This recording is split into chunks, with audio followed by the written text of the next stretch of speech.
Hello, my name is Sonali Chopra. Welcome back to another episode of Around the World.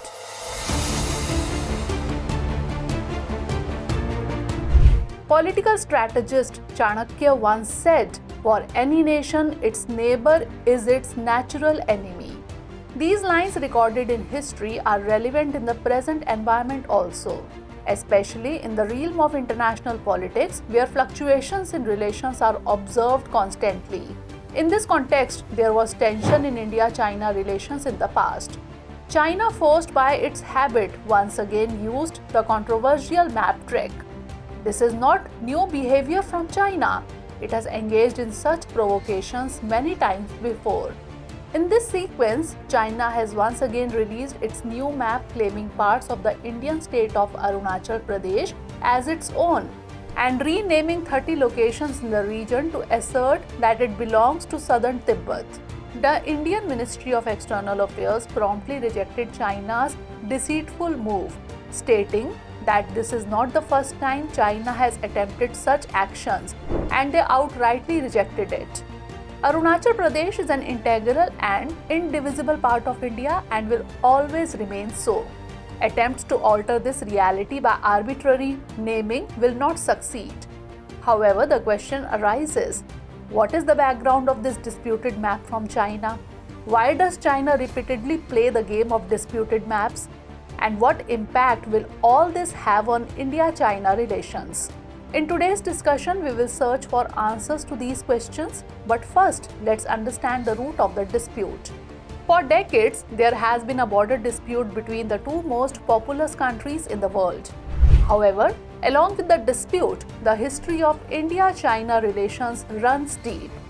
Evidence of this lies in the fact that there was an intellectual and linguistic exchange between China's Shangzhou civilization and India's Vedic civilization from 1500 to 1000 BCE. By the 2nd century BCE, the southern branch of the Silk Road or the Resham Marg connected China's Xi'an city with India's Patliputra city. Many Buddhist pilgrims and scholars travelled to China along this historic Silk Road during the 1st, 2nd and 3rd centuries. Similarly, Chinese pilgrims also travelled to India. Among them, names like Xuanzang, Songyun, Paiyan, Yijing and Jianzhen are the most famous. These relationships of centuries past continue into the modern era. While on one side, India gained independence from British rule in 1947, on the other side, China emerged as a communist nation in 1949. In the 1950s, relations between the two countries were good, but they couldn't last long. The war in 1962 created bitterness in bilateral relations, and its impact is still felt today. Since then, the resolution of the border dispute between the two countries has not been achieved. Recently, China labeled Arunachal Pradesh as southern Tibet and standardized the names of 30 places there. The first list of such standardized names was issued in 2017, followed by a second list of 15 places in 2021 and a third list of 11 places in 2023. China's controversial map dispute is not only with India but also involves countries like Vietnam, the Philippines, Russia and Taiwan. In the initial map, China claimed the Paracel Islands of Vietnam, the Scarborough Shoal and the Spratly Islands of the Philippines as its own. Between these, both countries share a border that is approximately 3,488 kilometers long, divided into 3 sectors. These sectors include Ladakh in the western sector, Himachal Pradesh and Uttarakhand in the central sector, and Arunachal Pradesh and Sikkim in the eastern sector. Most of the disputes between the two countries lie in the western and eastern sectors. In the eastern sector, China claims Arunachal Pradesh as part of the southern Tibet. China does not recognize the McMahon Line, which lies between Tibet and Arunachal Pradesh, arguing that it was not present there when the representatives of British India and Tibet reached an agreement in 1914. China claims that since Tibet was its part, it cannot make any decision itself. This is why both countries have not been able to determine the line of actual control between them. However, as part of a peace agreement in 1993, signatures were made regarding the LAC, which called for the abandonment of the use of force, recognition of the LAC, and an appeal for resolution of border issues through dialogue. Along with this, in 1996, agreements were signed on confidence-building measures in the military areas along the LAC, pledging non-aggression, providing advance notice of large military deployments, and exchanging maps to resolve disagreements on the LAC. However, China's changes to its maps create tensions each time. Talking about the Indian state of Arunachal Pradesh came into existence as a separate state in the year 1987. Until 1972, it was known as the Northeast Frontier Agency. On January 20, 1972, it was given the status of a centrally administered territory and renamed Arunachal Pradesh. Concerns started arising about China's increasing activities near the line of actual control, stretching approximately 1,126 kilometers from the eastern Anjar district to the western Tawang district of the state. However, both countries have been attempting to resolve this issue at the diplomatic level after the military conflicts.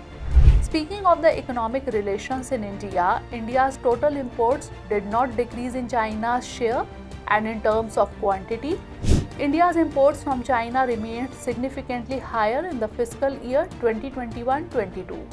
In the fiscal years 2020-21 and 2021-22, India's imports from China reached levels of 16.53% and 15.43% respectively. While during these financial years, with import shares of 6.7% and 7.31% respectively, the UAE remained the second largest import destination for India. Amid international tensions, experts say that China does not intend to send any significant message by issuing these maps, but rather seeks to confuse its neighbors. Countries like the United States, which themselves flout international laws, want to convey them that China is now in a position to disregard international laws. For instance, in 2016, the United Nations Convention on the Law of the Sea Tribunal invalidated China's 9-9 under UNCLOS, but China has never accepted it. If observed, the impact of this map will be minimal. All countries keep issuing their maps, but it does not necessarily mean that their claims on those areas are recognized. Now is the turn of Sunday's special episode, in which we talk about some other major global happenings. In recent days, Russia fell victim to terrorist attacks, prompting Russia to take strong security measures. However, amidst this, Russia has made a significant announcement that it is working to remove the Taliban from the list of banned terrorist organizations.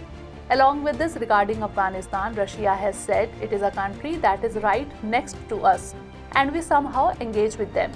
Let us tell you that the Taliban returned to power in Afghanistan in 2021 after the withdrawal of US-led foreign forces, but till now it remains in the list of organizations that Russia designates as terrorist. The talks between US President Joe Biden and Chinese President Xi Jinping have become the center of discussion. Taiwan, artificial intelligence, and security issues were discussed between the two powers. During this dialogue, both leaders emphasized the need to prevent increasing tensions in US-China relations. In November 2023, discussions took place between the two leaders at a summit in California, making the first direct dialogue between Biden and Jinping. In the coming days, top American officials, Secretary of Defense Janet Yellen and Secretary of State Antony Blinken will embark on a trip to China. North Korea is known for its aggressive demeanor. In this vein, North Korea has conducted a medium-range ballistic missile test. North Korea has been striving for a long time to acquire advanced hypersonic and solid-fuel propulsion technologies so that its missiles can bypass South Korean American missile defense systems and effectively challenge America's regional military bases. Hypersonic missiles are fast and can maneuver during flight, making them difficult to track and intercept. So viewers, we pause the discussion here for today and take note of today's question. What is the meaning of the map recently released by China? Analyze.